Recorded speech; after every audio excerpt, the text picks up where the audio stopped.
आज नुआ कड़े बनैबी ठुंका पूरी पूरा रेस्टोरेंट भली। तो आम पो पाखे कड़े से कड़े पूरा पोड़ी कला हो जाता तो देखिले घृणा करेंगे से आम का माँ पु जुड़ी गोटे कड़े आनी आठी ठुंका पूरी बनवा को मु गोटे कप अटा गोटे कप मैदा आउ कि कला जीरा आउ कि जुआणी आउ कि स्वाद अनुसार लुण आयल रिफाइन ऑयल देकी भल भाव में मिक्स करनबा। तापर ये मु अल्प अल्प पानी देकी गोटे भल भाव में गोटे डो तैयारी करनेली। डो तैयारी करके किसी समय आम घोड़े 15 मिनट खंडे छाड़ीदबा रखिले आमर पूरीटी बहुत बढ़िया हम।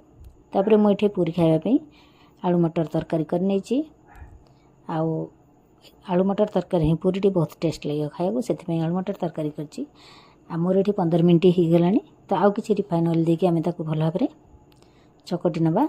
तो पूरीटा आमर बहुत सॉफ्ट हम आ बहुत टेस्टी भी हम पूरा रेस्टोरेंट भली। तो मुझे गैस रे कड़े रे रिफाइन ऑयल बसई देती गरम होगा।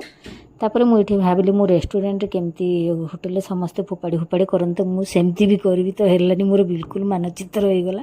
तो पुओ दे खाली हसुए तापर मुझे पूरी की छाणी थी छोट कड़े की मो पूरी जगह होना तो बिल्कुल किंतु पूरीटी बहुत बढ़िया होता है बहुत सॉफ्ट भी होता है देखा भी बहुत भल लगुए देखो बिल्कुल भी जगह होनी छोट कड़े की। तो एमती सब पूरी की मुझे छाणी नेली। तापर माँ पुओ बसिक आम गरमा गरम पूरी सहित मटर तरकारी पेटे तापने ठोस ठोस कर ठुंका पूरी की खाई देथिलु। आज मोर ठुंका पूरी आ मटर तरकारी भल लगे निश्चय लाइक कमेंट करियो मो ब्लॉग टी मोर चैनल टी सब्सक्राइब करदेव।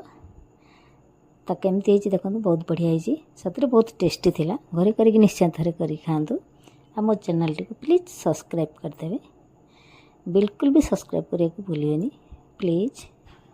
रोची जय जगन्नाथ बाय बाय।